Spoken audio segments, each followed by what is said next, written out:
We go out in the field. We've been all over this country in the last 2 years. Standing Rock. I've been with you. I've been with you since Standing Rock. Wow, you got me on right now.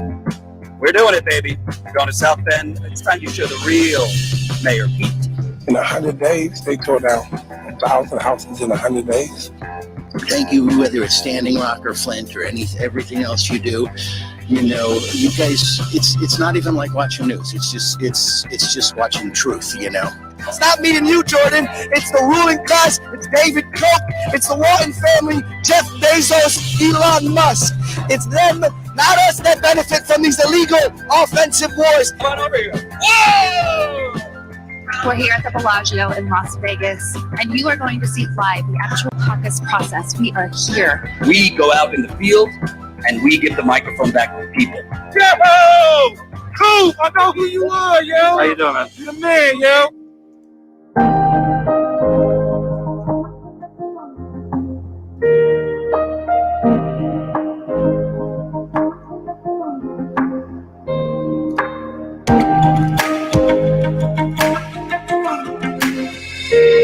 Hey there. Hey, bud. How's it going? Going good, man.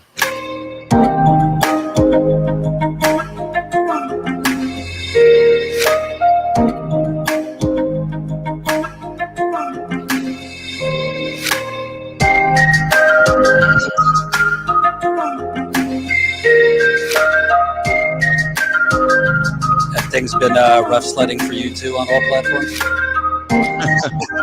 You wouldn't believe it. Oh, we'll talk about it.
Unmarked pills, okay. Ooh, essential oils, purification. Oh, peppermint, la la la. Love it. I am worried about Jordan, testing positive. He doesn't have any breathing difficulties right now, but he definitely has a cough that's been really bad and that's been hurting his chest.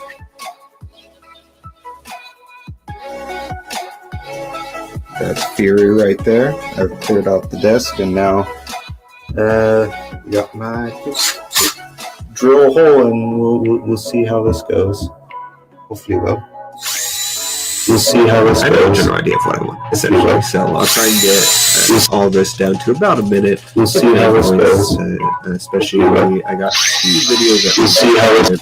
The bottom line is, We'll see how this goes. Preparing for my Sunday. We'll see how it's going. About 2 minutes. So I'll try and get all this down to about a minute. We'll see how it goes. Especially when I got videos. We'll see how it goes. The bottom line is, We'll see how it goes. preparing for my Sunday. We'll see how it goes. About 2 minutes. So I'll try and get all this down to about a minute. Preparing for my Sunday. Millions and millions of people have been laid off. Millions more.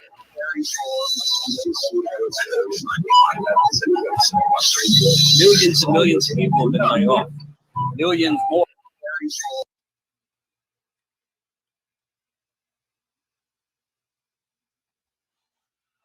I can't hear you, Jordan.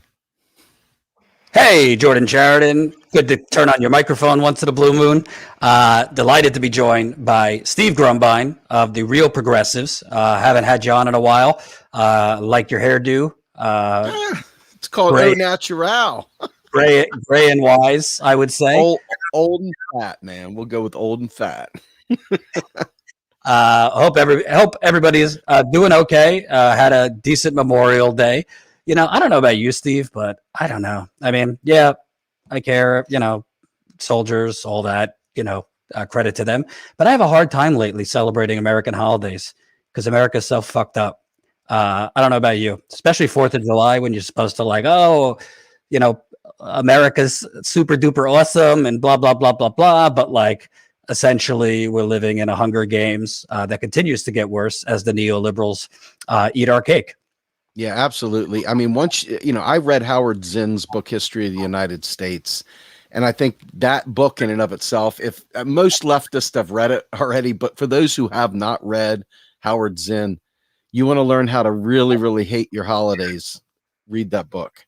That book will expose all the pus and the underbelly of what we're dealing with. And it's impossible to celebrate a lot of these holidays. In fact, I feel really badly because I don't want to cringe, but every time I see somebody drive around with a flag hanging off their F-150, I literally have like just like a natural revulsion because it's like so brain dead. But yeah, this is what we're going through, isn't it?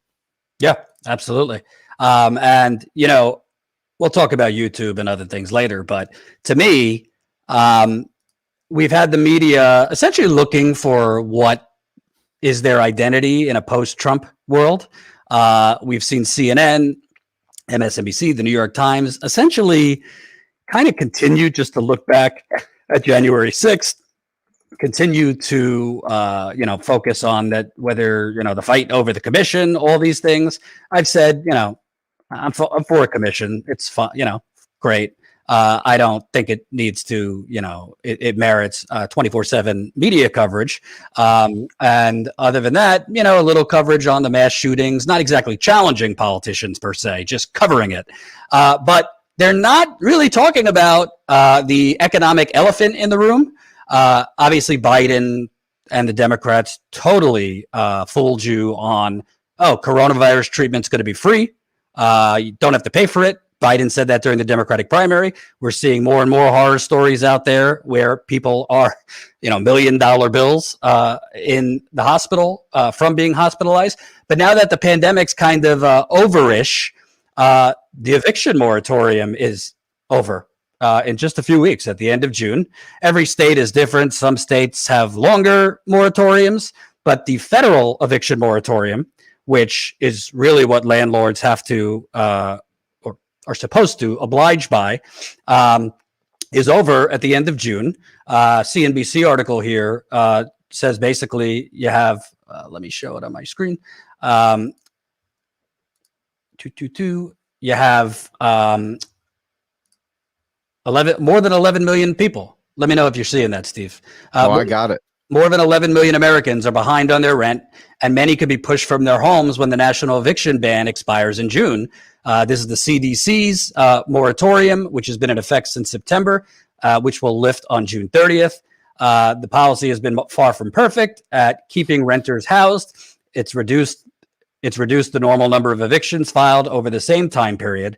Experts say the number of evictions could skyrocket when the ban lifts. Around 15% of adult renters are not current on their housing payments, according to an analysis by the Center on Budget and Policy Priorities. Quote, we're going to see what we've been managing to stave off. This wave of evictions that is just going to crush some of these areas, said John Pollack, coordinator of the National Coalition for a Civil Rights Council. And, you know, we have had, Steve, dating back all the way to the first coronavirus stimulus, rental relief that was supposed to go directly to tenants and landlords. But as many outlets, well, not many, but few outlets have reported, it was designed as a bureaucratic nightmare, just like the state unemployment systems have been designed. So if you look at, and this is from Vox, you know, credit to these outlets who have, you know, the few outlets that have been reporting on the looming evictions. If you look at Vox, let's look at just the distribution of this.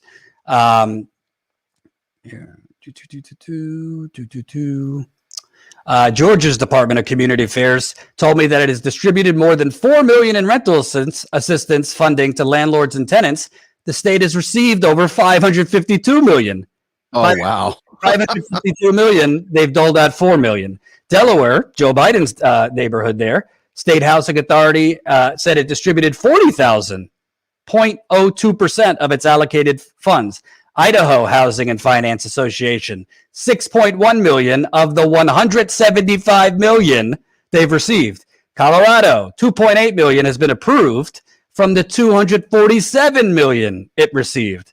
Arizona shows 4.38 million has been sent out, 289 million it received. Where the hell is this money going, Steve? Man, that's worse than I even thought. I almost wish you didn't show me that, man. This makes it worse because what you've got is not necessarily a Biden. He hasn't sent money out there. It's there. They're not distributing it. So that's a distribution problem at the edge, at the local level. So, I mean, somebody's screwing up at the federal level. They need to be auditing the shit out of this, and they need to be making sure that those payments get out to Jane and Joe Q Public. Because I can tell you right now, people I know, they're biting their nails like you wouldn't believe. As soon as they started opening up the economy, as soon as you started seeing the people taking their masks off, the meat grinder began. And this is just the next phase, and it is going to be brutal. And it isn't just renters, man. You got mortgage people too that were in forbearances, you name it.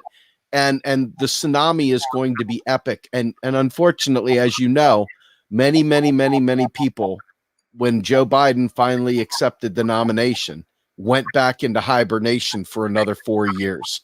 So the numbers that we need, the people that we need to push this forward, we have trimmed that number way down because we thought it was better to have a frenemy than a straight up enemy. And here we go. Absolutely. And I should have said at the beginning, please smash the like button. Ladies and gentlemen, and Steve and I will touch on it a little later. I've been doing YouTube for 6 years. We have never, ever been this suppressed. It's like they've pulled a lever to just strangle the hell out of us. We've been getting like 108. We have 118,000 subscribers. We're lucky if we pass 1,000 views on short videos, live streams, same thing. Very suppressed audience. So I need you to smash the like button. Even if you don't like me, fake it. I need you to press the share button. Even create custom posts on your Twitter, Facebook, everywhere that we're live with Steve. Honestly, I don't know the answer, but we're being really, really suppressed. I have a running email chain with YouTube that maybe I'll put into a book one day because it's so ridiculous. They're BS rationalizations. And also, frankly, because of the suppression, we're hurting financially. Please support us in the super chat. You could also support us statuscoup.live. Statuscoup.live. We're now integrating Streamlabs. So statuscoup.live. Colin's not around to do the back end right now, but you could donate there. Any amount makes a big difference. Roseanne, thanks for the $5. Let us share what MSM won't. So I want to ask you, Steve, first of all, we'll get to kind of this audit and the bigger scam of just because the government says it's sending money towards things doesn't mean the money actually goes to that. That's why in the HEROES Act, when they said we desperately need money for state and local governments, I said, well, pause for a second. I could tell you, go ask the people of Flint. 180 million went towards relief the people of Flint. Go ask the people of Flint how much of that money actually went to them. Okay, that is one of the biggest scams of neoliberal administrative state. They earmark money towards X, Y, and Z, and it usually does not go and towards the recipients. It ends up being diverted to donors, NGOs, nonprofits, real estate. I digress. But I wanted to ask you, Biden has power as the president. He could do an executive action tomorrow to say you cannot be evicted in any state due to hardship from coronavirus, and have a program in place to not like direct payments for tenants and landlords, because not every landlord is Goldman Sachs. You have, normal everyday people that need to pay their mortgages that rent. So he has the power, but there's been no talk among Biden, the Democratic Party. It's all been about moratoriums, but I always said, what happens when the music stops? Yeah, we're all sitting out. We're on the outside looking in, man. And your life is literally in someone else's hands in this case. They're not talking about it. And you can see how quickly the Medicare for All conversation stopped happening. You can see that student debt stopped happening. All these things that directly help regular people stopped happening. And the reason why Biden is not doing any executive order towards whether it be student debt relief or mortgage moratorium, like mortgage fixing that shit, the arrears on that and getting the rent right, is because it directly affects people. And that is not what his game is. His game is to directly help businesses. And then if it helps people through trickle down, then so be it. But he's not going to trickle it up. He's going to literally always trickle it down. And as you've seen, that money doesn't make it where it's supposed to go to. And there's no, in fact, I think they even completely had it written in that there would be no oversight. There would be no audit in the initial Corona stuff that Trump put forward. So you can expect that same level of non-transparency to continue as people literally end up jumping out of freaking roofs and jumping out of buildings because they don't know what to do with themselves. Life gets pretty hopeless when you don't have any cash and when you're fucked like this. Excuse my French. No, it's okay. Rob, thanks for the super chat, $5. Thanks for having Steve on, Jordan. Hashtag real progressives, hashtag status quo. Yes. And honestly, independent media needs to do a lot more together because we're being strangled to death. Yes, we do. So absolutely. I know a lot of people are hurting. If you got anything, drop it in the super chat or statusquo.live, statusquo.live. By the way, tomorrow, I'm just confirming it, but tomorrow I'll be back in the field covering, guess what? Amazon is already union busting attempts to unionize in Staten Island, where Christian Smalls was originally fired. I'll be there interviewing Amazon workers who are speaking out. They've literally put up a fence. Talk about build the wall. They've put up a fence outside the Amazon Staten Island warehouse to basically prevent any union activity or union rallying. It's quite the scene. So I'm going to go there tomorrow. I'm just confirming with the people I'll be interviewing. That will be around 4:00 Eastern. So, call me old fashioned, Steve. I know we live in the United Corporations of America, but shouldn't there be some attention paid or coverage of that this was a pandemic and there's no way for people to pay the money back in a lot of cases? I think that number that CNBC is quoting, 11 million, is undercounted. I'm sure it's more than 11 million. Biden ran on, a lot of we're going to heal the world, racial, atone for our sins with Black and brown people. If you look at the communities, particularly in New York, it is Black and brown communities that have the highest eviction rates. Like, the landlords already have the eviction notices in there. They're just waiting for the moratorium to lift. So even though it's, a couple weeks towards, can't there be a pressure campaign to say, hey, I believe in modern monetary theory and I have the right guy here, but under the prism that they're talking, hey, you're getting out of Afghanistan, spend that money, pay the landlords directly for the back pay, call it a wash. We're not kicking anybody out. Can't there be a pressure campaign among progressives? Well, I got to tell you, the problem with the idea of a progressive campaign is that you can see clearly most progressives don't talk to MMT people. They just don't. They literally don't. Hey, I got an economist over here. He said what I wanted to hear. So, hey, that's enough for me. They're not listening. They don't want to hear the bad news, the good news. They don't want to hear the solutions. And I'm not sure whether it's just hey, this is a new paradigm. I'm not used to it, so I can't hear that. Or if it's somebody has perverted their minds to believe that somehow or another we're not giving you the straight skinny. But the fact of the matter is that every single one of these things Joe Biden has been advised of, I guarantee has been advised of by people like Kelton and the others on that transition team, that he can go big and go big often. And he could, in fact, do these things. So I know he knows he could.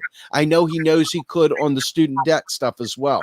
I know he knows these things, but he's choosing not to, because politically, ideologically, he is a neoliberal. He is a Wall Street guy.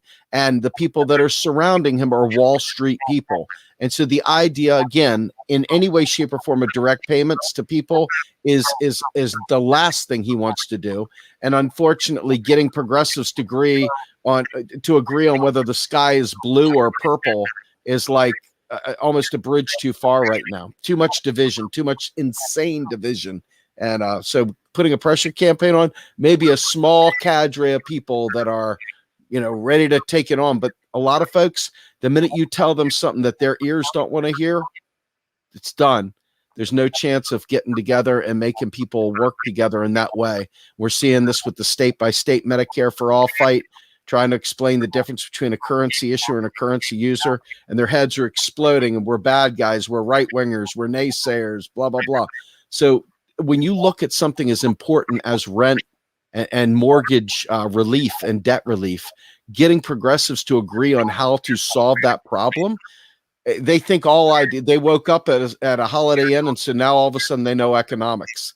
And unfortunately, that's literally what we're up against right now in terms of getting any kind of motion in the field, in the street, you name it. It's going to be a real challenge. Right. And let me know if the audio is okay. I saw a few comments. Sounds good to me, but let me know in the audience. Thank you. VA from New York, $20. Come here, Steve, on the federal job guarantee panel next Saturday. Woohoo! Leftist Fireside Forum hosted by Real Progressives and United Left. Yes. That's a hot Let ticket. me jump in on that real quick, because they want you, sir, to see if you can be one of the guys that can do Q&A. I'm on that panel, and I'm trying to get as many of you guys out there with us as well. So hats off to United Left and RP's collaboration. It should be a great panel discussion. Jordan, please, if you can. Is it virtual or? It's virtual. No, absolutely virtual. Absolutely. I'll see after this. Well, I'll make sure you get the deets offline. Okay. Thank you, Vicky. $10. I love when status quo teams up Real Progressives. Steve Grumbine. Thanks, Jordan. Hashtag MMT. Hashtag each one teach one. I appreciate that. Well, there's another part of this. They're already starting the campaign for the midterms. And it's over now. It's distraction city. We won't hear anything substantive for the next 2 years because of it. Done. Right. So basically, if you're already campaigning, hold on a second. We won't hear anything substantive for the next 2 years because of it. Done. Right. So basically, if you're already campaigning for the midterms, the DNC trying to rake in, billions of dollars, obviously, the DCCC, the Senate fundraising arm, all these things.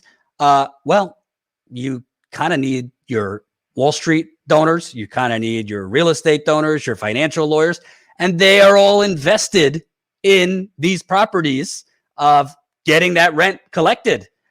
You already have, maybe not for the Democratic Party, but we see one of the remaining Koch brother is buying up all these properties. A lot of banks have preemptively bought up properties, waiting for when this moratorium is up so they could just kick people out and jack up prices. So Biden, with all his sloganeering, bottom line, he is basically at the mercy of the neoliberal financial machine. And if he hurts his donors, he's not gonna, he's gonna jeopardize the Democratic Party, who's already on that thin line. They have a 1-seat majority. in the Senate, and looks like they might lose the Senate and the House. Yeah, Joe Biden is part of that. He's not at their mercy. He's part of that. And that's the thing. He's been part of that. And he's not just been part of that. I mean, the man is now president of the United States because of his good service to that Wall Street community. Okay. That's Joe Biden's special calling card right there, is that nothing will fundamentally change. And he meant that right there to Wall Street executives, that they don't have to worry about a thing. And he's proven them right. Now, don't get me wrong. There's a lot of spending being proposed right now. But if you'll notice, this is not about direct payments to people. This is about payments at the top. So I think that it's one of those situations where you're going to end up stuck with Biden saying, oh, I don't know what I can do differently. My hands are tied. Mansion this, somebody that. It's always an excuse waiting to happen. But the reality is he doesn't want to do it. He doesn't want to do it. It's not who he is. It's not how he thinks the economy should work. Right. So, and something that I wanted to talk to you about also, part of why this, and we see this over and over again, part of why this is being allowed to just be ignored, which is human suffering. That's what this is going to be, mass human suffering, is we already have the framing, CNBC, CNN, all of this, that the economy is roaring back, the economy is rebounding, all of this stuff. Well, as you and I have talked about, yeah, jobs are coming back, but these are not, vibrant, jobs. Most of the jobs coming back are your typical paycheck to paycheck jobs, a lot of, non-living wage jobs. Jordan, speaker is echoing through the mic. Huh. Hold on. 1 2 1 2 1 2. I don't know. you sound good. I sound all right? You sound all right. Right now you did. There was some echo, but you're good now. Oh, okay. I heard it there. Let me see something. 2 2 2. How about now? 1 2. Let's see. Let's talk. I see. I hear it in the background when we talk at the same time. It's okay. Okay. I don't think you're going to fix it right now. I'll figure it out for next time, folks. Sorry about that. So, to me, why is it at the end of the day, why is it that you basically have this framing that the economy is roaring back, which ignores the underlying numbers, that most of the jobs coming back are service sector, restaurants, bars, this and that, and the small wage increases that we have seen have been because of the unemployment allowing workers to stay home. I don't buy into the Republican framing that, the workers don't want to come back and they're lazy, but it has given workers more leverage to choose and not go back to jobs that aren't paying a living wage. Once the unemployment is up, we're back to essentially surface level numbers that CNBC says is wonderful, but are non-living wage jobs. Yeah, no, absolutely. I mean, I'm going to take it back a couple steps further. One of the big things is all of the states have been starving for tax revenue because the states themselves are highly dependent on tax revenue. And with so many people out of work, states have resorted to a number of shady ways of gaining revenue. One of them is, in fact, inflating property values so they can get higher tax yields out of the property values. They've been doing a lot of things because the states are dry right now. And so with the states being dry, the federal government's got to spend money back into the economy very quickly, or you're going to have a lot of long-term, very, very negative results within that, within each local community. And I think it's only going to get worse, Jordan, to be perfectly honest with you. The value of jobs when you're making $0 and then suddenly you're making $30,000 because you just got hired. I mean, that's a $30,000 per person swing for somebody who went from zero to a $15 an hour job.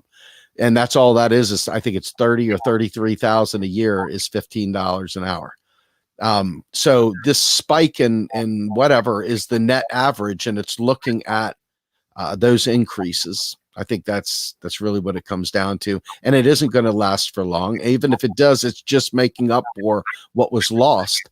And it's not even really doing that. It's just getting us back to neutral. If that, it's still negative. So it's very unfortunate because no, the jobs themselves are not great. They're not permanent. They're a lot of gig work. And those people, once the unemployment checks stop, and once the moratorium ends, we are heading for tsunami, econo apocalypse for a lot of people on the margin right now. And by the way, do you have me on playback by you? No. I think I have headphones on. Yeah, so do I. I have my eye. So it's so weird. No, because I mean, I've just got this right here, just my SM7B. Yep. We'll figure it out for next time. Sorry, folks. Hopefully you could hear somewhat. Smash the like button. I don't have Colin around, or else he'd be troubleshooting it. But smash the like button. We got 250 people watching. I think you could hear us for the most part. We'll smooth it out for next time. To me, Steve, at the end of the day, I mean, this is kind of the country we live in. We're basically living in a caste system where you essentially, even despite a pandemic, essentially, it doesn't matter what the case is. There is no human decency left. There is no politicians. There is no politicians that are demanding and fighting for what is right. It is wrong to toss people out on the street who lost their jobs because of a pandemic that they had nothing to do with. But we have a Democratic Party pretending that it's building back better and the soul of America. You got Biden in Tulsa today pretending, he's going to do something about race relations when, he's done a lot that has harmed race relations. And the other thing is, to me, all these people that are going to be evicted, all these people that are basically up Schitt's Creek. I mean, what happens to these people? You want to talk about expanding the opioid epidemic. You want to talk about suicides. You want to talk about, I was just in San Francisco at the end of my honeymoon, and it was a way worse problem with homelessness than even 3 years ago when I was there. You're basically going to have human beings throughout the country living on the streets with their families, yet the Democratic Party is going to be pushing in front of your face Marjorie Taylor Greene, Trump's threats of a coup as the biggest threat. It just seems to me there is no actual urgency, and there's a lot of gaslighting going on that this is okay. Yeah, all this Republican pointing thing. I mean, you go back to when Donald Trump was not even elected yet, and they had already started this plan because it was the only way to give cover to Hillary Clinton's piss poor campaign. And that Russia stuff and all the other gaslighting to keep us focused on anything other than Julian Assange's leaked emails that showed how bad they are. And it's just been a nonstop charade to keep us distracted from these things. And right here, right now, I fully expect, I don't know how they'll do it. As bad as Trump is, I fully expect them to somehow or another find a way to make this a finger-pointing session with the Republicans, why all these people are homeless, why all these people are struggling, etc. I fully expect that 100%. I don't think that they're going to change. And it's a shame because you're looking around, you're like, yo, squad, yo, Progressive Caucus. Progressive Caucus, Pramila Jayapal gave Joe Biden like an A+ rating for his first 100 days. Now, as Mike Figueredo said, he was like, you can't get a more whacked rating from somebody who's supposed to be the opposition to corporate Democrats and Pramila Jayapal. But instead, she's given the man an A+ rating. So that tells you all you need to know about the squad and about the Progressive Caucus in terms of fighting back against Biden's inaction, ineffectiveness, and unwillingness to spend money at the bottom up. And they're silent. They're dead silent, and they're focusing on new subjects, and none of those subjects amount to somebody staying in their home. Unfortunately, they don't give a shit.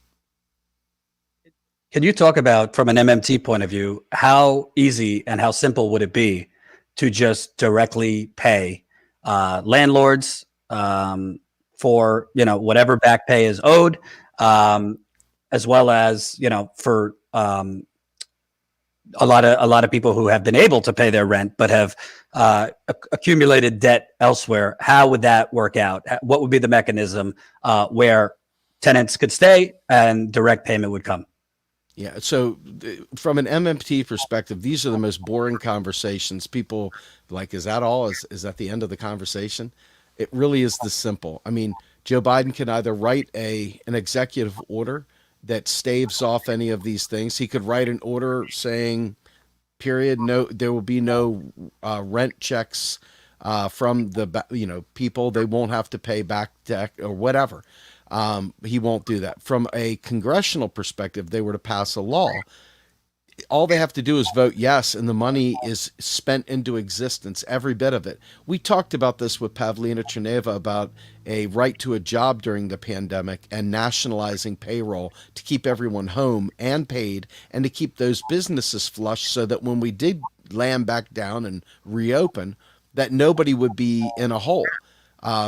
Nobody wanted to hear that. And I think, quite frankly, it's just that simple. It really is.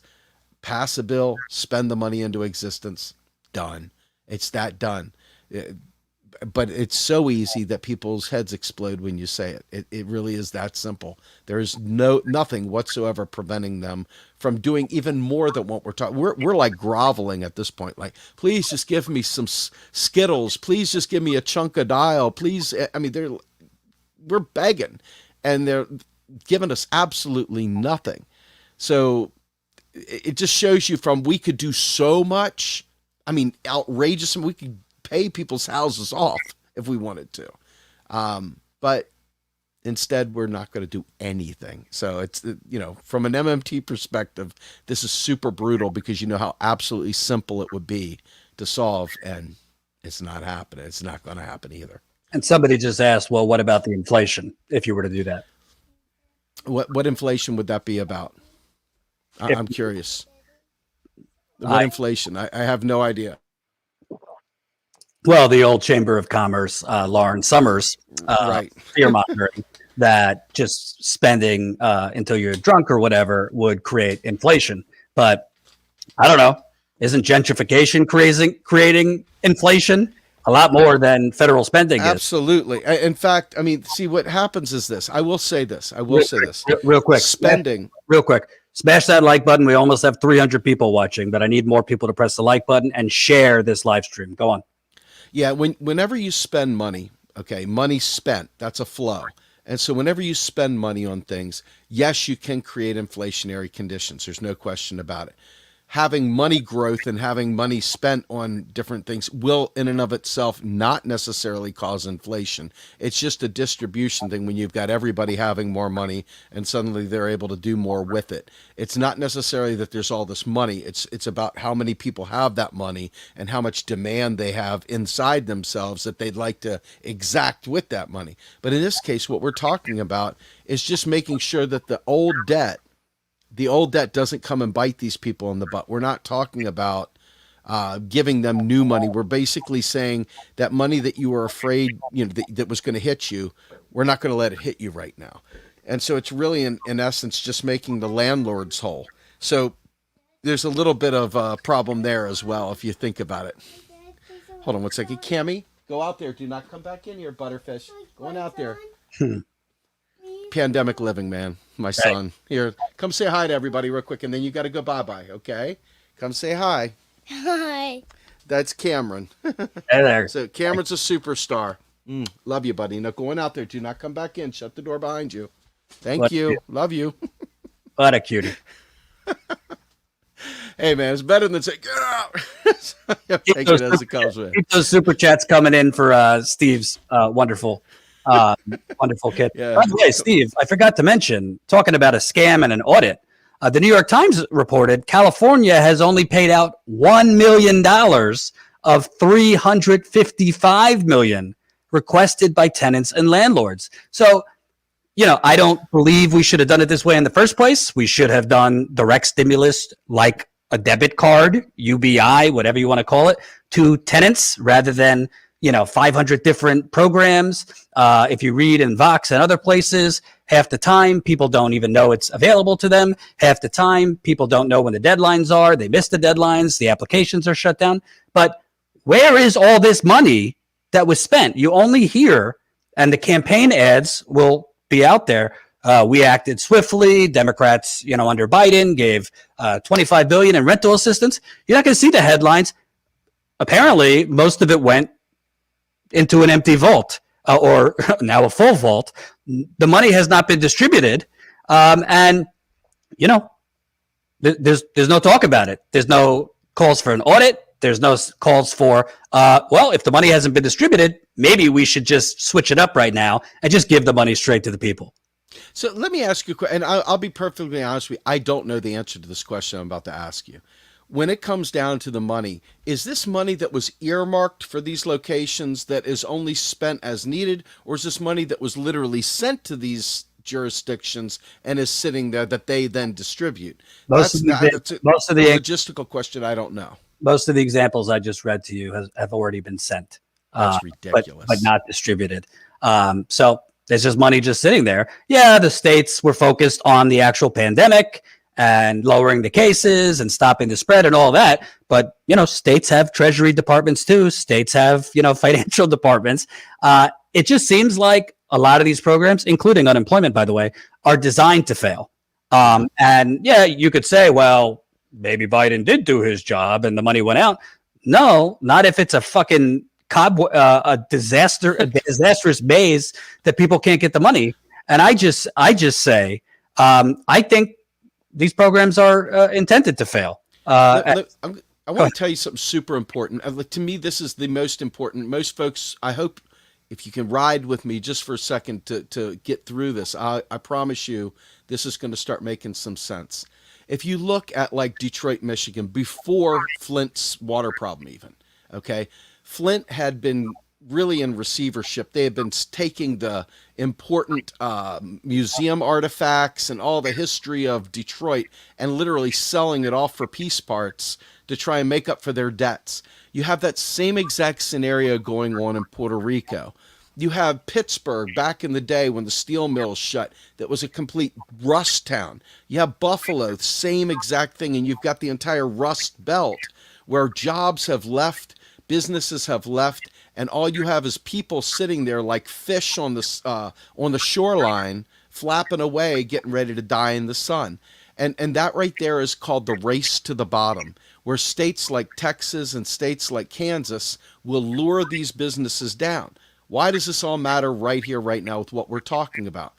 Most states have been literally robbing Peter to pay Paul to try and stay solvent. They've got their pension funds going on. You got places like Pennsylvania that are stuck with this Marcellus Shale company doing fracking to try to pay for public services. So, flash forward to a pandemic, you've got these big monies being spent to the states, being handed to them, and these states are saying for the last 40 years, you have starved us with austerity. Our roads are falling apart. If you do just a basic cursory review of state and local bridges, they're all rated like C and D. They're not even, many of them are take your life into your own hands. And not to be too, hyperbolic, but our whole infrastructure from our energy grid, you name it, has fallen apart because states have been highly dependent on tax revenues to survive.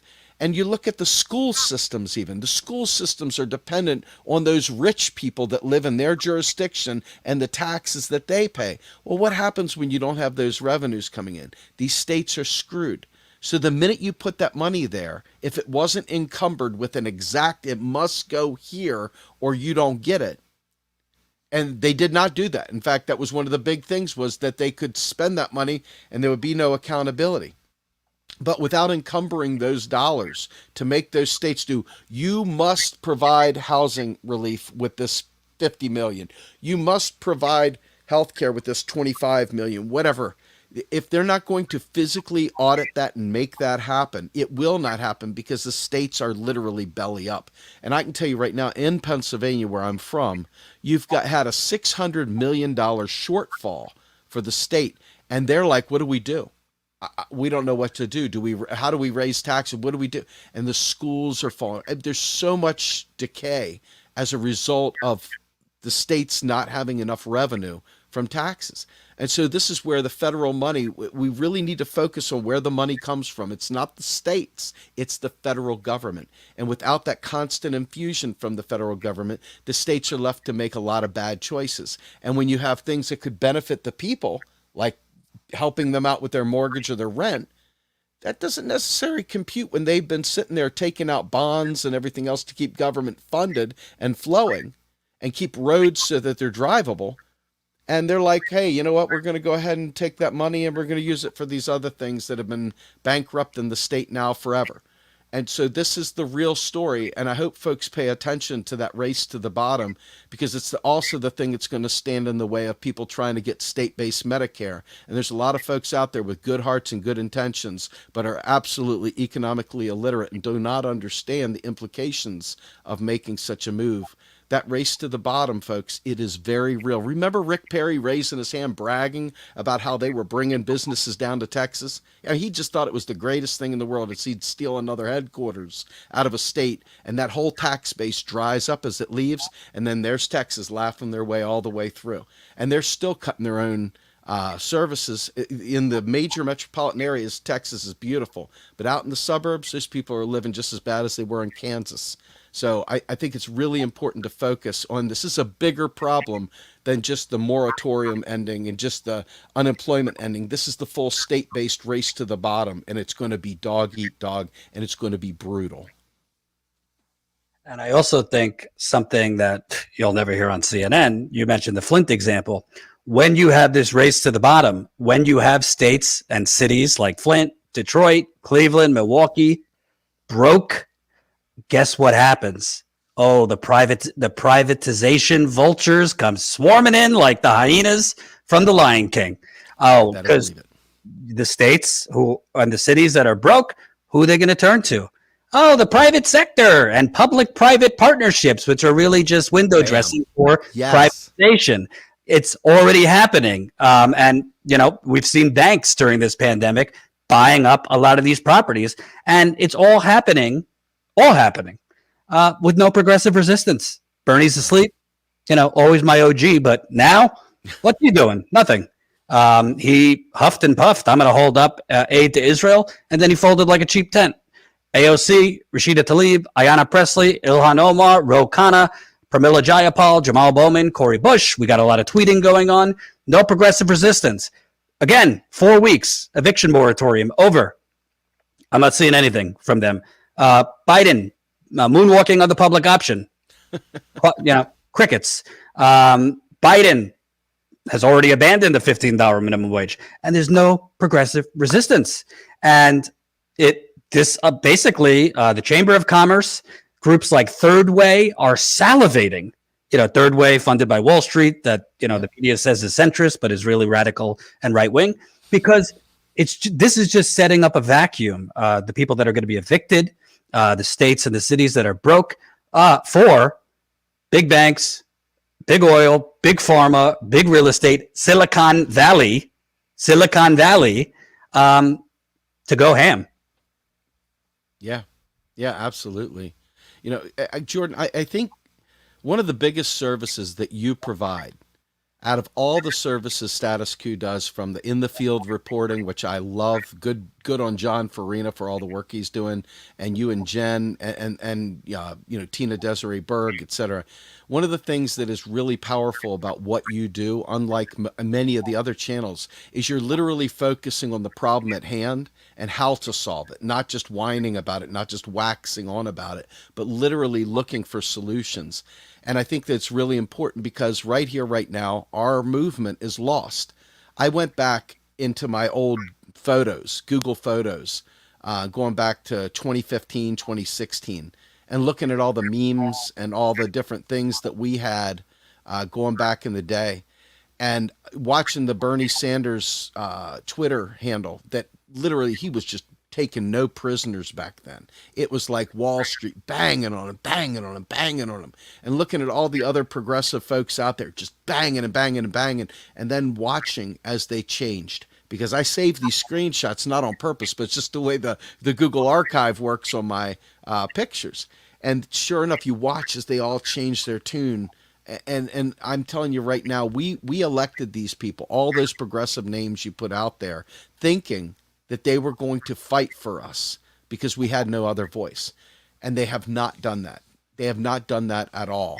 And there's a whole team of Blue Lives Matter progressives, if you will, that defend the squad from any criticism whatsoever, defend Biden from any criticism whatsoever. Instead of defending the people fighting for their very existence, they literally put the crosshairs on anyone that dares speak out against these things. And it's a real tragedy because we're not going to see the kind of help and fix that we need. So hats off to you and Jen and the gang for actually doing meaningful investigative journalism and working on solutions. I mean that from the bottom of my heart. One of the few outlets out there that really, truly does focus on solutions. So good job, Jordan. And speaking of being out there, tomorrow, if you guys can see it, I'll be at Amazon Staten Island warehouse. Because guess what? They're union busting there. After Amazon rigged the Alabama efforts to unionize, they are already trying to stop Staten Island in New York workers from organizing to the point that they put up a fence. So I'll be there around 4:00. We'll be live. And that's another thing I wanted to talk about real quick, Steve. Part of what made the progressive movement, Bernie, explode in 2016, AOC, this and that, was Twitter, Facebook, YouTube, independent media.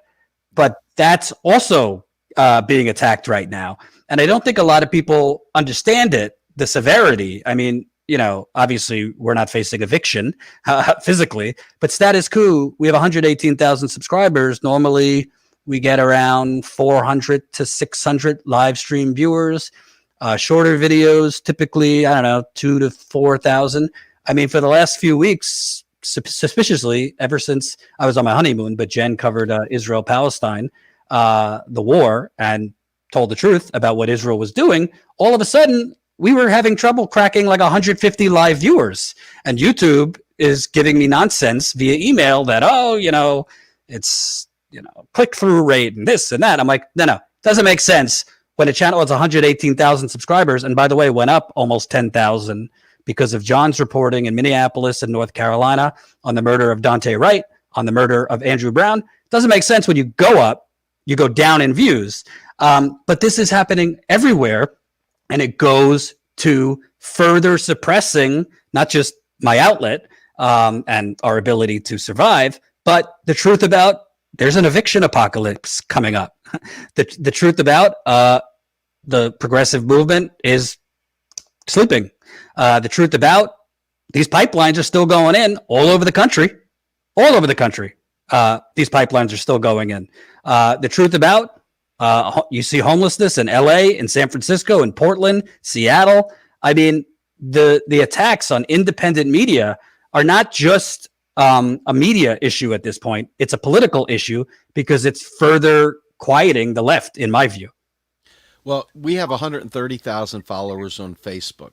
And every time we open up our page, we've got this warning sign that tells us we are being muted because we said things that were deemed fake news. And I'm like, what fake news? I mean, we are not out there putting Alex Jones nonsense out there. We're not putting garbage out there. I mean, what are they going to do? Say economics is bullshit? Okay, maybe. I mean, they got many years of proving economics has been bullshit. But MMT is not bullshit. MMT is the antidote to that. So I don't know why they're doing that. Every time we put something about Israel or something like that up, we get the big cross through it saying this is sensitive information that people might not want to see, whatever.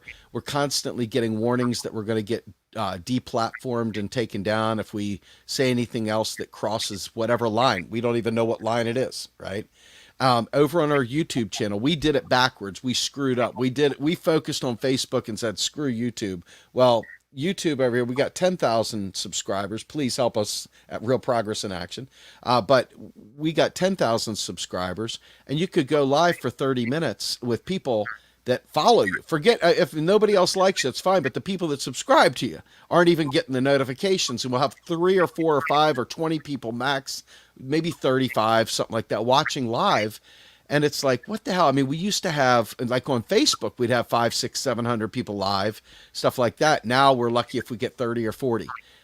So it's absolutely insane what they've done in terms of censoring, in terms of what they've done with shutting down with the algorithms. And let me take it a step further. I didn't even cuss in my videos, and I still got the big X through the monetization. So we're not even getting monetized on a lot of our videos anymore either.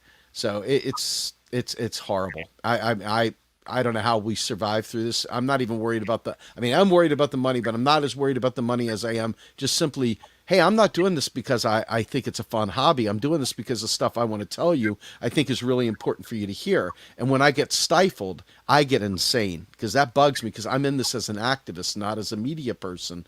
I'm an activist first, media guy second. And it's brutal in terms of information dissemination. Absolutely brutal. How much longer do I have with you? We can keep going for a little bit. I mean, I don't want to. I don't want to say, "Hey, you got to cut." But I got probably 10 minutes left in me. All right, good. So, to me, why this is so dangerous is, at the end of the day, even if we weren't being suppressed, these communities, these people facing eviction, Flint, for example. By the way, folks, we're a lot closer to publishing that upcoming Flint story that we've been telling you about.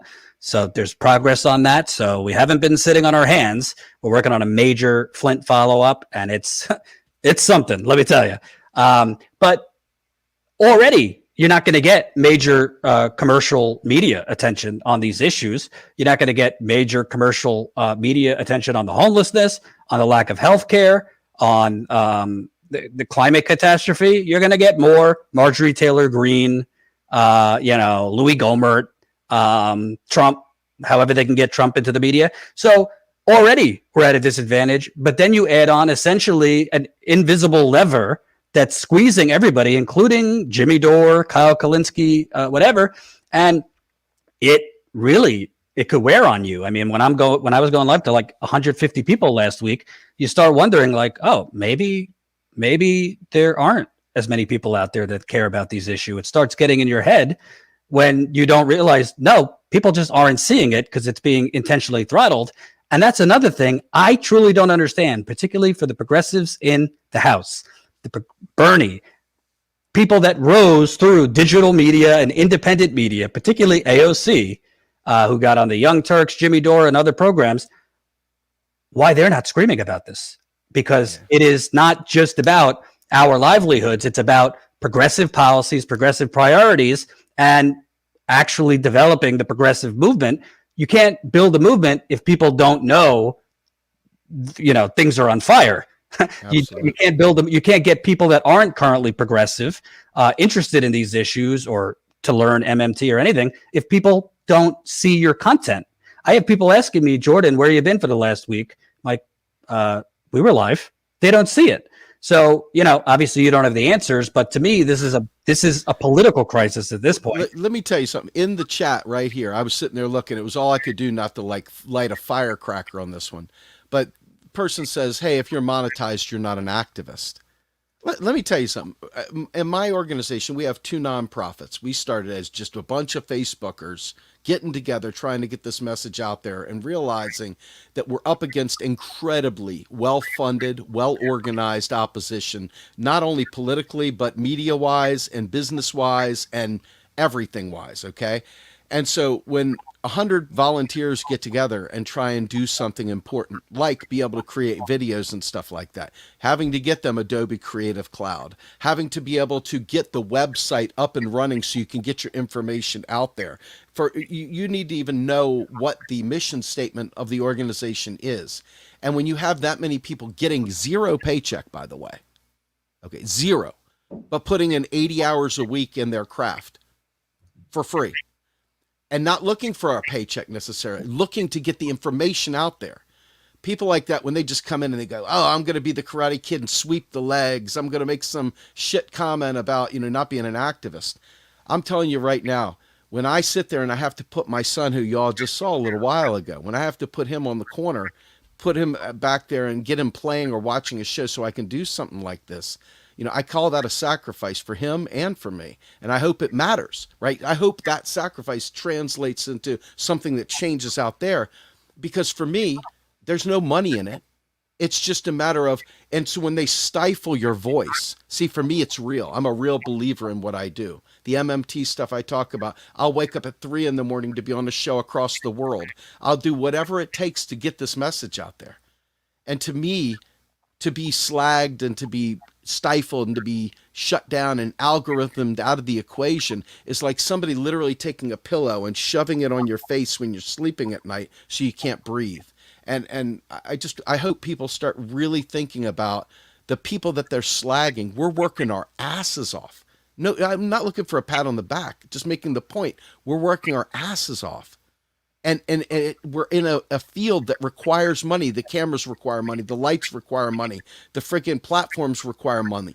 All the things you do require money. The travel, all of it. In our case, we have, all due respect to you, we have a lot more overhead than anyone in our sandbox. Oh, yeah. Just guys are out there in the field driving around, going everywhere. Yeah, absolutely. And that's my point, is that when people just don't think about the fact, Jordan, you're an activist.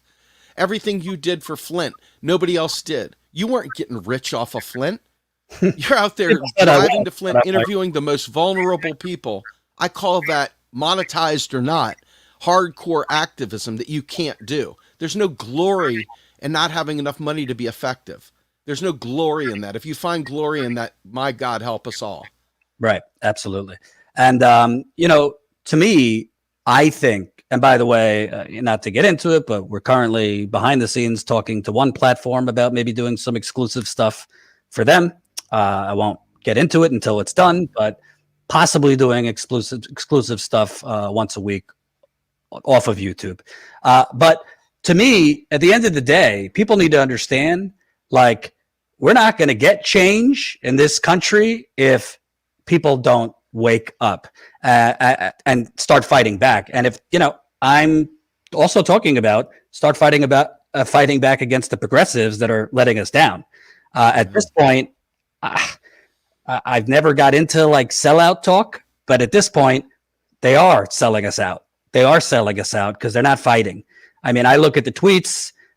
They're mostly tweeting about identity bullshit, not the economic issues, which is why they got elected. And by the way, what's going on right now, what Steve and I are talking about right now, these conditions, the evictions that are coming up, nothing being done on healthcare, nothing being. When Steve goes, I'm going to tell you about Biden dodging a question whether he should apologize for the Tulsa massacre. Wouldn't answer it. You're going to get another Trump, maybe actual Trump in 2024, or a more competent loon than Trump, because this is what created Trump. The Democratic Party squandering the Obama years, not inspiring young people, basically selling a lot of woke nonsense, letting banks foreclose on people because of the financial crash. This is what created the vacuum for somebody like Trump. And the Democratic Party, they could run in the midterms. We put shots in your arms and money in your pockets. That's going to be in the rearview mirror if they don't do anything about evictions, healthcare. Biden, I'm also going to talk about this when you go. Biden is sitting here obsessed with negotiating with Republicans on the infrastructure deal, which is already woefully inadequate. I mean, I see a train wreck coming, not just for the people that are going to be tossed into the streets, not just for the people who still don't have health care, but for the Democratic Party that has an opportunity right now to cement its power. You got it, man. You got it. Any other parting words on MMT, evictions? The Chamber of Commerce right now is, we didn't talk about this real quick. The worker shortage, they're ranting, the Republicans, the Chamber of Commerce are ranting about the worker shortage, that it's the biggest crisis in America, when in reality, the worker shortage is just people having a little bit more leverage with the unemployment benefits to say, yeah, I'm not going to go work for $10 an hour to flip burgers. That's it. You nailed it. I mean, that's the slam dunk. That's the answer right there. The fact is that people are not willing to put everything at stake, drive to a job, pay gas to go to a job that doesn't even pay enough to cover the gas they spent to get there. So no, they're not going to rush out the door to do that. And hats off to them. You know, we need a job guarantee. And that, I guess my parting words would be this Saturday night, please try to be with United Left and Real Progressives for the job guarantee panel. You'll have myself, Fadl Kaboub, Eric Kessner. You'll have Jason Call from Washington on there as well. It'll be a really, really awesome opportunity to get to hear about one of the most important policies we could enact. The other thing is that we recently recorded all day for the first 5 episodes of our next season of The New Untouchables. It starts getting really ugly with the elite control fraud, and the victims of that elite control fraud will be on tap. We have an Olympic gold medalist who identity theft took away her home. It's all part of this liar's loans where houses are being taken from people left, right, and center, and it's across the entire country. And then I guess lastly, we're going to be involved at the end of July in a Medicare for All march that's going to be going on in a whole bunch of different states. Definitely start getting yourselves ready for that as well. And, follow us at Real Progress in Action, Real Progressives, my podcast, Macro and Cheese, and, of course, all the other shows, Luke Parcher, Up and Up, and so forth. We really thank you for having me on, Jordan. Thanks, man. Thanks for coming on. I'll have you again soon. I got a couple more stories when you go, but everybody check Steve out. Real Progress USA. Is that it? Oh, okay. He's gone. I think it's Real Progress USA. So definitely check Steve out. We got 320 people watching. Don't go anywhere. I got a couple more stories to cover. By the way, if you came late, tomorrow, 4 p.m. Eastern, I'll be back in the field outside the Amazon Staten Island warehouse. Guess what? They're trying to union bust there already. Staten Island workers, after Alabama's rigged union drive where Amazon frankly broke laws to stop that Amazon workforce from unionizing, they're already trying to stop workers in Staten Island and other places from unionizing to the point that they've built a fence outside. They have built a fence outside Amazon's headquarters to stop them from unionizing. So I will be out there tomorrow, 4 o'clock Eastern, talking to workers at that Staten Island warehouse. Make sure you put it in your phone, because I got news for you. There are certain words that YouTube suppresses further, and Amazon's one of them. So you probably won't get a notification when I'm live tomorrow. It'll be around 4 o'clock Eastern. So make sure you're looking at this channel around 4 o'clock Eastern tomorrow. I'll be back there interviewing Amazon workers outside the Staten Island warehouse. By the way, we just got a new Status Quo member. Thank you for signing up. New Status Quo member, Jeffrey. So we're now at 1,879. Before I get to the next story, I just want to really make a big push right now. A big push. If you're not a Status Quo member, please sign up. We've really been struggling recently with the YouTube suppression. It really helps support our journalism. $5 a month, statusquo.com/join. Also, I'm going to be getting back in the field relatively soon. So we really need to grow our membership to fund this in the field reporting. Colin was in the field yesterday in Texas. He couldn't go live because it was pouring out, but we're going to have some of those interviews he did about Marvin Jones. So definitely, if you can, sign up for real in the field reporting. We're also going to try to do our monthly members call this week on Zoom. So if you're a member, you'll get the invite through Zoom to our monthly members call. So definitely sign up. It really is needed to get back in the field and grow. We now have Colin on, not part-time, permanently now. So we definitely could use your support. statusquo.com/join, statusquo.com/join. Keep those super chats coming too. Really appreciate it. As you could see, we are suppressed. When you have more likes than actual viewers, something's not right. Something's not right there. So I want to touch on, Jen did a live stream on Sunday on the Tulsa massacre, which was one of the biggest race massacres in American history. So Biden went there today. Biden, who, created the crime bill, helped push militarized weaponry to police departments, helped incentivize more prisons being built through the crime bill for black people to be housed in, palled around with segregationist Strom Thurmond during the 1970s. So this is who Biden is. He's the one going down to Tulsa to mark the 100-year anniversary of the Tulsa Massacre, which was, said was Black Wall Street. Well, guess what? Let me show you this story. When asked point blank, should he apologize maybe for the Tulsa Massacre? He dodged. Joe Biden on Tuesday dodged questions about whether there should be a presidential apology for the 1921 Tulsa race massacre as the survivors demand reparations. Biden didn't respond to shouted questions as he toured the Greenwood Cultural Center, examining an exhibition on the massacre that left around 300 dead. You're right, it was a massacre, Biden says as he walked around the center. The exhibit contained black and white historical photos and newspaper pages related to the massacre. There was a large painting depicting people walking down a street with their hands in the air. A poster reads, "Remembering Black Wall Street." After the tour, Biden went to meet with 3 living survivors, Hugh Van Ellis Sr., Leslie Bedingfield Randall, and Viola Fletcher, ages 101 to 107. Biden's silence on the apology came after the White House declined to say if Biden supported reparations for victims of the Tulsa Massacre after a star-studded anniversary memorial was canceled over the issue.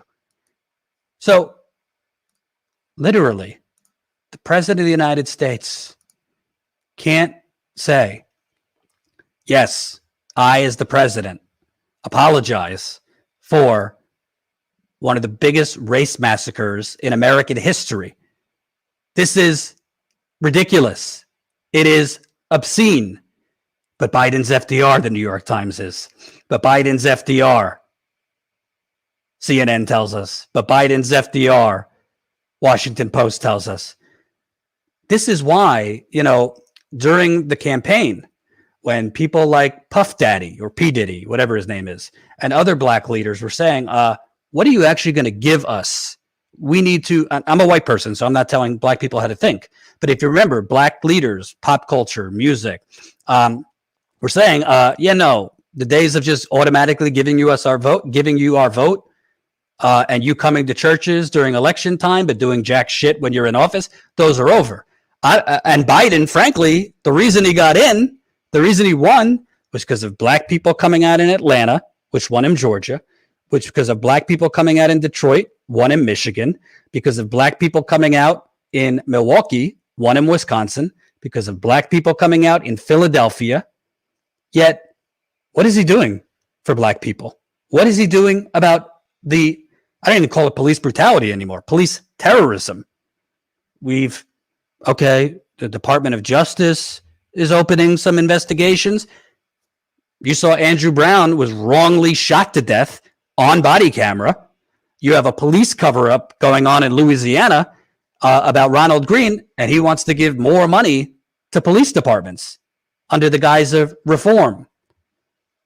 But he won't apologize as the president for one of the biggest race massacres in American history. What does that say to you? What does that say to you that the Democratic president who ran on restoring the soul of America would not simply say, of course, America owes black people an apology? What does it say to you that this man, and by the way, shame on Bernie and other progressives who weren't for reparations, doesn't believe that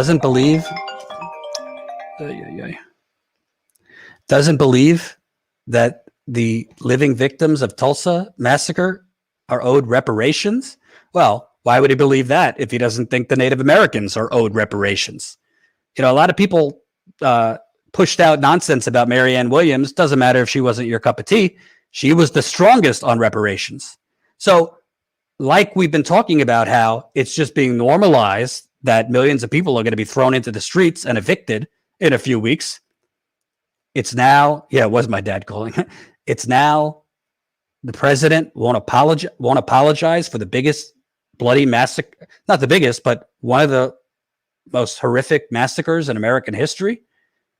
But the Democratic Party coming around midterms is going to be pushing the message to black people. Ooh, we got Trump out. Ooh, Marjorie Taylor Greene. Oh, let's finish the job. Keep us in the House. Keep us in the Senate. What are they doing for black people? Nothing. Nothing. Is Biden actively pushing the PRO Act, which would revitalize unions or help revitalize unions in this country? No, he's not doing jack shit to push the PRO Act through. Biden gonna overthrow the filibuster, which, by the way, Obama, his predecessor, who he loves and throws around BFF bracelets with, when Obama has said it's a relic of Jim Crow, no, he's not touching the filibuster. He's not muscling Joe Manchin for the filibuster, Kristen Sinema for the filibuster, which he's the president. He could muscle them. What's he doing on police reform other than the Department of Justice opening up some investigations? Oh, the FBI is looking into it. Is he saying we need to send therapists into every police department around America, which I think psychiatrists, therapists, social workers, head to toe evaluations of every police officer in this country, you would see probably 60 to 70% of their badges pulled if that were the case. Psychiatric evaluations, racial bias, none of that. And to me, this is one of the most glaring cases of a Democratic politician lying to black people, because he literally ran. He literally ran on, don't worry about Iowa. Don't worry about New Hampshire. We don't need to worry as much about getting Trump voters per se. Black Americans will put me over the top. Black communities like me. They trust me. They know my record. He thinks his record is good. So I'm reading a book right now called Lucky, about how he was lucky to get in there. And it basically says he banked his whole campaign on the endorsements of black leaders and basically taking for granted the black vote. We know he basically left after New Hampshire, skipped Nevada, went straight to South Carolina. So to me, again, I'm white, so I don't want to speak for black people, but you don't apologize for the Tulsa massacre. You're not doing anything substantial on police reform, let's face it. Neither did Obama. You're not even actually condemning police officers. You're not even starting to create conversations around, look at Andrew Brown. Why, for a subpoena or a search warrant, did they have to come in on a truck, armed to the teeth with Call of Duty type weaponry? And immediately after they got off the truck to serve a search warrant on Andrew Brown, they already had their guns pointed at him. That would take presidential leadership to call that out. It's not doing any of it. Yet, I'm sure MSNBC's coverage tonight, I'm sure CNN's coverage tonight, the New York Times coverage is, we've really missed the days of this kind of presidential leadership. Could you imagine Trump having gone down there for this? It's pathetic. It really is pathetic. And honestly, I don't have a lot of hope that Biden isn't going to run the same playbook. Maybe it will be Kamala Harris running the same playbook. By the way, welcome new Status Quo member. Just signed up, Jack. We're now at 1,180. So we got 2 new members since we've been live. Keep signing up, statusquo.com/join. Support our independent in the field reporting. As a reminder, I'll be out tomorrow at Amazon Staten Island warehouse, covering the union busting they're doing, talking to workers. Probably not going to see that on CNN, MSNBC, that they're already trying to sabotage unionizing efforts in Staten Island and New York. New York is a lot more friendly for unions than Alabama is, but Amazon is already trying to union bust at the Staten Island warehouse, to the point that they put up a fence to block union efforts or union activity. No joke. So keep signing up, statusquo.com/join. Let's get back to 1,900 members. We had gotten over 1,900 members, and then we lost a couple members. So let's get back over 1,900. So I don't know. To me, Democratic Party, it's getting nauseating, this woke signaling during campaigns and then what you're seeing now. And I really hope at a certain point they suffer at the ballot box. And I'm not telling black voters what to do, but I am saying, it's very clear this man hoodwinked black America after doing terrible things to black America for a very long time. And I really hope, I hope the only way they're going to do things for black people, real things, is if they know they can't win elections, if they know black people will withhold their votes. So we'll see what happens. Moving on, and keep sharing this live stream. I got another story for you. And I'm sorry to keep on with Biden. I'll cover other things tomorrow, obviously, at Amazon. But I mean, this guy is just delusional. I don't know if he's just delusional because he's still living in 1980 or because he's delusional because intentionally delusional, so nothing gets done. Biden clings to the possibility of a bipartisan infrastructure breakthrough. The president and his team hold out hope for a deal. They also believe voters will reward them for trying. The White House continues to see upside to infrastructure negotiations with Republicans, even as the talks run on longer than President Biden initially planned. The president still has faith in his ability to win over reluctant Senate Republicans, and advisors see benefits reputationally and politically in working across the aisle. But Biden and officials insist they aren't going to let the negotiations go on for very long. The president's advisors anticipate drawing harder lines in public over what should be the plan and how they pay for it as Biden prepares to meet with the Senate GOP's leaders next week. Inside the White House, aides are eyeing other possible avenues to pass the infrastructure bill and are pointing to June 9th when House committees dive into a surface transportation bill as a crucial factor in their overall timing. Whether the divides can be bridged in time still appears improbable. Biden remains firmly opposed to Republican attempts to pay for infrastructure projects by imposing user fees and using leftover funding from his COVID relief bill and past pandemic packages. His advisors said Republicans still have to do more to meet the president's sprawling priorities, including fixing transit systems and veterans hospitals, removing lead pipes, and moving to a greener economy through electric vehicles. All right, I can't really read any more of this. First of all, I hate to say it, folks, you might disagree. I don't think infrastructure is the biggest priority in America.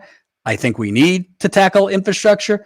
I think healthcare and the minimum wage is more important than infrastructure, in my view. And will affect more lives than fixing the roads, fixing the trains, and all that. I'm not saying, I'm glad to hear, by the way, when you're saying I'm going to join on Patreon, you got me, Jordan. You could join wherever you want. I prefer join as a Status Coup member, statuscoup.com/join rather than Patreon. We just try to grow through our website so we have ownership directly rather than a third party. So if you want to sign up, statuscoup.com/join. You could sign up right there as our membership. You get the same perks as everybody else. Makes a big, big difference. But to me, yeah, I mean, the roads suck. We do need, more electric, more everything. But structurally, as progressives have pointed out, you need really $7 to $10 trillion for a real dent in infrastructure in this country. Biden's already talking about going from 2.2 to 1.7. That is woefully inadequate for the infrastructure problems we have. Secondly, thank you for joining. Secondly, this man is not dumb. He knows this is a road to nowhere with the Republicans. So at a certain point, do you think he's actively trying to pass this? Or is he trying to let it go, trying to let this go further and further down the road that it will totally be politically impossible come September, October. And he could say, well, we tried. And he has advisors around him saying, oh, even if you don't get it, the voters will thank you for trying to be bipartisan. The voters don't give a damn about bipartisan. They want jobs. They want health care. They want protections from evictions. They want an increase in the minimum wage. And they want an end to the bipartisan corruption. That's what the voters want. The number one issue during the Democratic primary and the election, if you look at all the polls, healthcare. He's talking about infrastructure. He knows he's not getting 10 Republicans, but he's not willing to cut the filibuster. So at what point, and by the way, you're dealing with the Republican Party. He's dealing with whatever, the 7 to 10 ones that aren't QAnon or aren't, Trump acolytes, but like Mitt Romney, Susan Collins, Pat Toomey, these people are still bought off vultures and believe in, economic versions of social Darwinism. They're not against the evictions. They don't believe healthcare is a right. You're not dealing with people that actually give a damn about creating jobs for working class people, increasing wages. They care about tax cuts for their donors in the Chamber of Commerce. So at a certain point, when do you have to ask, is this all theater? Is this all for show? Because what is the actual plan to get this infrastructure bill passed? Why are you preemptively going down from 2.2 trillion when the reality is you're not stupid? You know that they don't want to give you much of anything. You could go down to 1.2, 1.3 trillion. They're not going to fund it with tax increases. They want to fund it with a gas tax and things like this. So you're preemptively giving the store away, going down from an already woefully inadequate 2.2 trillion when it's not just about, they're not happy. It's not just about the money that's going out. They're not going to agree with you how to pay for it because they truly believe that they could win back in 2024 and in 2022 with Trump out of the picture and the culture wars. That's what the Republican Party believes. They think, let's not alienate Trump's voters, keep hitting on the culture wars, keep hitting on immigration. We won't have Trump, antagonizing people, and it will either be Biden, who knows what he's going to look like in 2024, or Kamala Harris, who doesn't exactly inspire anybody. It's theater. And that's why I'm so frustrated right now with the progressive movement being asleep at the switch. Where is the progressive movement challenging Biden on, healthcare, the climate crisis, the $15 minimum wage? Those are the things you ran on and promised, not the infrastructure package. We're for infrastructure and we could chew and walk and chew gum at the same time, but we're not letting you off the hook and pretending that infrastructure will bring us to the promised land. No, we need structural change. We need structural reform. And that is, he needs to be held accountable on moonwalking away from the public option, which isn't enough, but at least it would be one step further to Medicare for all. $15 minimum wage. To me, it's the conservative position. And it wouldn't even go into effect for 5 years. There's no pressure on him right now. Basically, the progressives are acting like, oh, it's wonderful. He's negotiating with Republicans, yada, yada, yada. This is a disaster, folks. And as such, unless the progressives are going to, when I say the progressives, I'm talking about the squad. I'm talking about Bernie. Let me get my handy dandy graphic. 222. Look at it. Unless these people start putting up a fight, start demanding he actually push a $15 minimum wage, push the public option, which isn't enough, but better than nothing, actually do something about eviction protections, actually do something substantial on infrastructure, which, by the way, if they put up a fight, it would galvanize the progressive troops who right now are looking for a leader with teeth. That's why Nina Turner's campaign is doing so well. By the way, a new poll came out that she is in a commanding lead in her race for Ohio's 11th district. It is abysmal right now. I haven't seen the progressive movement. When I say the progressive movement, I mean in Congress, this is asleep at the switch since pre-Bernie. It's just crazy. It's just crazy to me. And honestly, do you expect CNN to challenge him? Do you expect MSNBC to challenge him? The New York Times? They're too busy writing opinion pieces that he is the new FDR. Well, FDR didn't waste his time negotiating with Republicans when he had full control. FDR said to the bankers, I welcome your hatred. FDR created a government jobs program during an economic abyss, which Biden could do, by the way. It's just terrible. So, all right, let's spend another month, 2 months, him negotiating with Susan Collins and Mitt Romney. Maybe he'll water it down to $1 trillion in infrastructure. We'll get a couple roads. We'll get a couple new highways. We'll get a couple improvements to transit. Democrats will run in it, and the numb masses will think, oh, this is revolutionary. While, if you trust me, Detroit's roads and Flint's roads and parts of Cleveland and parts of Milwaukee and parts of the South, those roads will be fixed. Not part of this, because they're not giving enough money towards the problem. 2.2 trillion is not enough, and now he's negotiated it down to 1.7 trillion. It's unbelievable. Unbelievable. Before I go, let me answer some questions, comments, concerns. Thank you for the super chats. If I didn't get to all of them, I will next time. It's because Colin and Jen, I didn't have either of them. Jen usually sends me the super chats when she's not on. So sorry if I missed you. Thank you to the new members. Again, a shout out to Jack just signed up. Jeffrey just signed up. Terrence just signed up. And we also got a new Patreon. Blake. I don't know how you pronounce it. I think it's Blake. So 4 new members / Patreons. Keep signing up. One more time. I'll be live tomorrow around 4:00 Eastern time to cover Amazon's union busting efforts outside the Staten Island warehouse. So definitely do not depend on YouTube to notify you. Definitely tune in around 4:00 Eastern tomorrow. I'll be in Staten Island, back in the field. I want to go back in the field a lot more over the next couple weeks and months. So definitely tune in for that. I'm not going to lie to you. I always keep it real. I've been suffering from renewed depression recently. I won't get into the whole thing. I got off my medication for certain reasons, which my medication was handling the depression for many years really well, but really causing a lot of stomach issues and gastro issues. So I tried to get off it. Unfortunately, my depression came roaring back. It has not been a fun 2-3 weeks for me.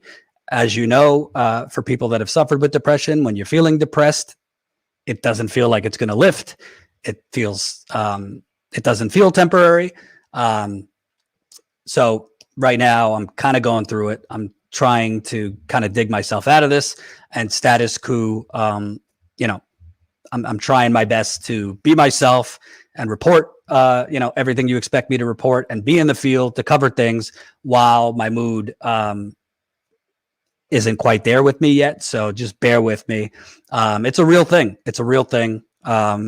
I've kind of always had it to a certain degree in my life as a kid, this and that.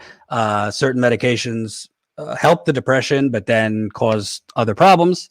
I try not to tweet about it and, put the focus on me, but, being live and, covering these issues, it's in many cases helping distract me and this and that. So thank you. For your support. I have gotten some kind messages after I briefly mentioned it last time. But we're going to try to get back in the field a lot more. And hopefully, I don't know what we could do about the suppression, but we will keep fighting. We will keep trying to reach people everywhere. We're growing on Instagram too. You can follow us at Instagram, instagram.com/status quo. Is that our address? Hold on. I think that's our address. Instagram.com. Yeah, Instagram.com/status quo. Follow us on Twitter, all those things. Let me read some comments. Stay strong, Jordan. We're here for you. Appreciate that. You need some black pum-pum. You'll feel better. I don't know what black pum-pum is, but it sounds interesting. I can't help but think most people who've had my kind of problems would have long since committed suicide by now. Do not do that. If you're feeling that way, call the suicide hotline, 100%. Stay well. Thank you. Instagram.com/status coup. By the way, as I briefly mentioned with Steve, we are working on a major story on Flint. It was kind of stuck for a few months, which we'll explain after it's published, not because of us, but it's moving along. I can't wait to get this out. It's really, really important story. I think we're the only outlet still covering Flint 7 years later. As I've always told you, it's not just about Flint, Michigan. It's about what kind of country do we live in? Do we want to live in a country that essentially poisons its citizens, whether intentionally or not, and then leaves them to rot and die? So we're staying on Flint. Once I break this story, I might go back to Flint to give an update, show that this water crisis is still a crisis, show residents continuing to get sicker with no Medicare for all, their bills continuing to rise. The water is still questionable. So definitely stick with status quo. Also, make a habit of just checking the channel every day, a couple times a day, because unfortunately, YouTube notifications, they're not notifying people. Also, make sure, I can't show you because for some reason it doesn't show up on my home screen. Make sure if you are a subscriber to Status Quo, if you're not, press the subscribe button. But make sure if you're a subscriber to Status Quo, next to the subscribe button, there is a bell. There is a bell. Hover over that bell, click on the bell, hover over it, and make sure you have the setting on all notifications. Make sure you have the setting on all notifications. YouTube says that might be why people aren't getting notified. I don't particularly believe that. I've talked to people that have all notifications and still aren't getting all the notifications, but I wanted to remind you, make sure you might have clicked all notifications and for whatever reason, they moved you to some or none. Make sure you have all notifications clicked. Make sure you click on Twitter to get notified when Status Quo tweets. Because right now we need all the help to beat this suppression. I mean, look at it. We got 280 people watching. We've had 460 people press the like button. So either YouTube is not showing the real view count, possible, or something funky is going on, because that does not make sense. It doesn't make sense. By the way, there's channels with like 10 to 12,000 subscribers getting more live viewers from us covering the same exact things. That also doesn't make sense. All power to them. I want those channels to succeed. But it really doesn't make sense. And it's downright suspicious when channels with 10,000, 12,000, 14,000 are getting like 500 to 600 live viewers, but channels with 118,000 subscribers aren't. Doesn't make sense. We haven't changed what we do. We haven't changed the things we cover. We still go in the field. So what changed?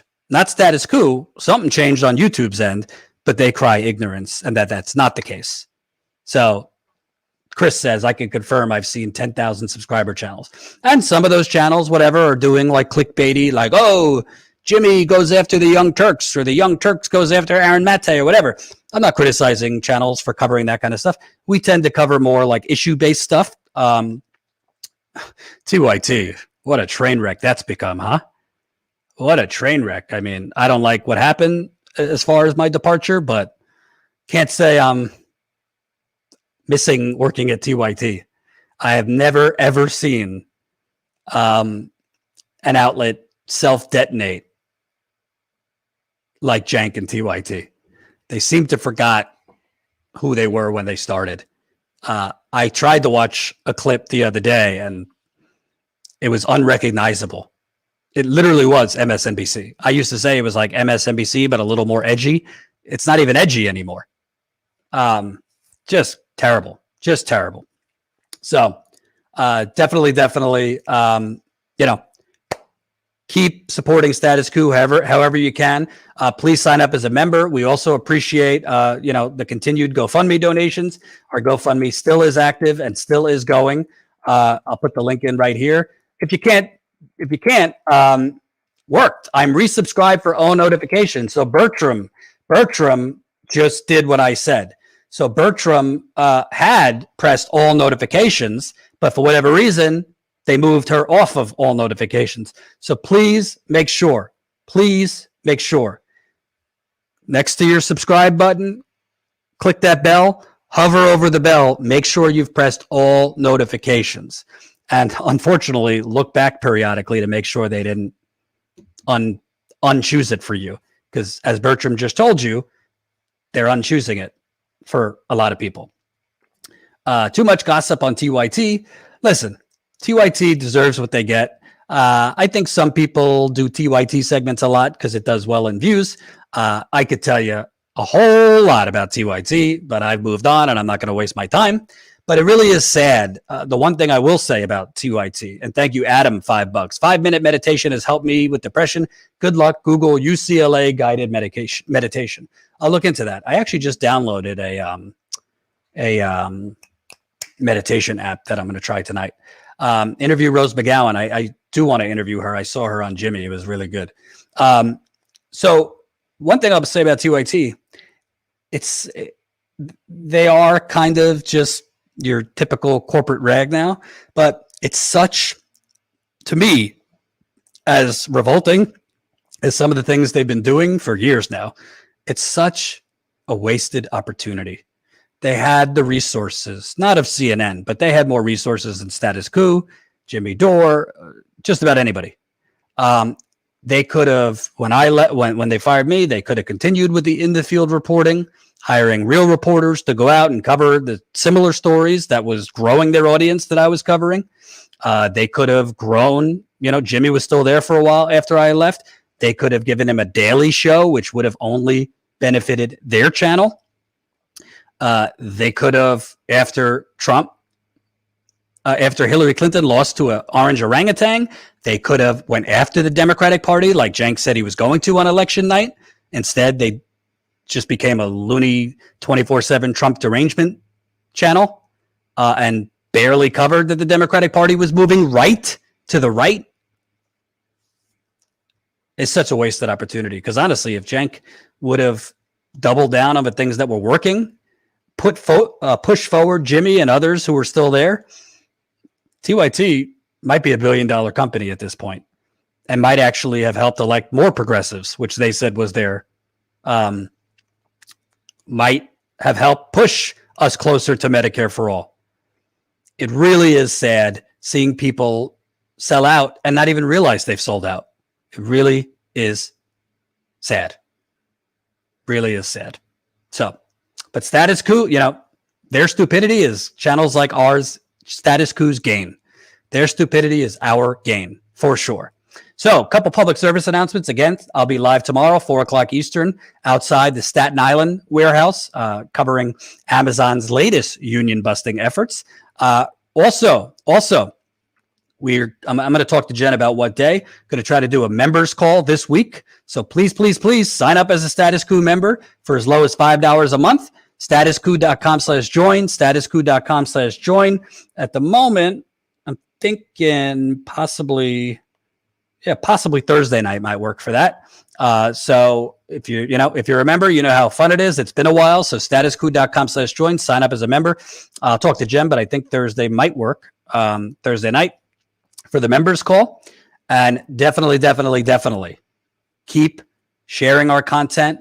Keep following us on Twitter. Follow us on Instagram. Follow us on Twitch. That's twitch.tv/statusquo. And by the way, if you have story tips, email us at statusquo.com/contact. I think it is statusquo.com/contact. Why am I having a blur? Statusquo.contact. This is what happens.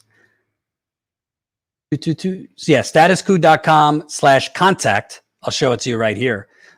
Send us more story ideas in your neck of the woods, wherever. People we should interview, all that. We're definitely looking for other things we can cover. There's the page, statusquo.com/contact, and type in your name, email, and your comments, and it will go right to us because we're looking for what's the next story we should cover in the field. I have some ideas, but always want to, Status Quo could only grow through our audience, and we also want to know from our audience, what are you interested in us covering right now? So that's it for today. Thanks for watching. I'll see you tomorrow, 4 o'clock Eastern outside the Amazon warehouse. And, you know, if something breaks before then, I'll be live then too. Thanks for watching. Peace.